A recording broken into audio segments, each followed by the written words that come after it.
श्रीकृष्णाय नमः. मत्कर्म कृन्मत्परमो मद्भक्तः सङ्गवर्जितः निर्वैरः सर्वभूतेषु यः स मामेति पांडव.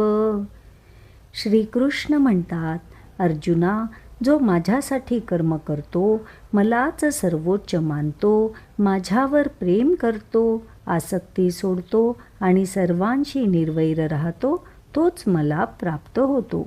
हा श्लोक म्हणजे विश्वरूप दर्शनाचा शेवट नव्हे, तर त्या दर्शनाचा रसगर्भित सारांश. श्रीकृष्ण इथे सांगतात, भक्ती ही केवळ उपासना नाही, ती जीवनशैली आहे. एक अशी साधना जिथे कर्म, प्रेम, विरक्ती आणि समत्व हे सर्व एकत्र येतात. जीवनाचं प्रत्येक कर्म भगवंताला अर्पण झालं तेव्हा कर्म हे बंधन राहत नाही, ते भजन बनतं. हात कामात असतात पण मन ईश्वरात. हीच मत्कर्मकृत साधना. आणि जेव्हा या कर्मामागचं ध्येय फक्त तोच राहतो, न मान, न लाभ, न कीर्ती, तेव्हा साधकाचं केंद्र स्थिर होतं. हीच मतपरम अवस्था. या 2 पायऱ्यावरून प्रवास पुढे जातो, जिथे मन पूर्णपणे त्याच्यात विलीन होते. भक्त आणि भगवंत यांच्यात भेद राहत नाही. हेच मद्भक्त.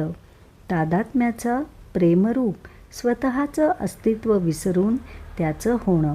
भक्तीची हीच पराकाष्ठा आहे.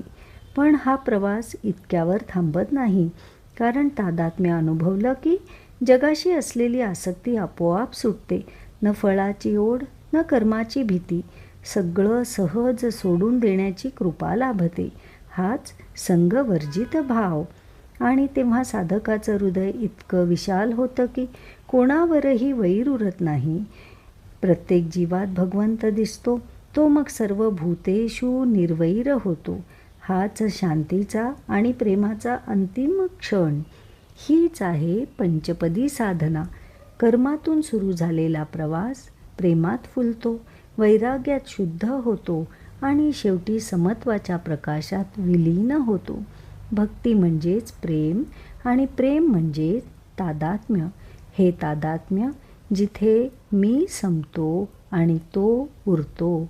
श्रीकृष्ण शरणम मम.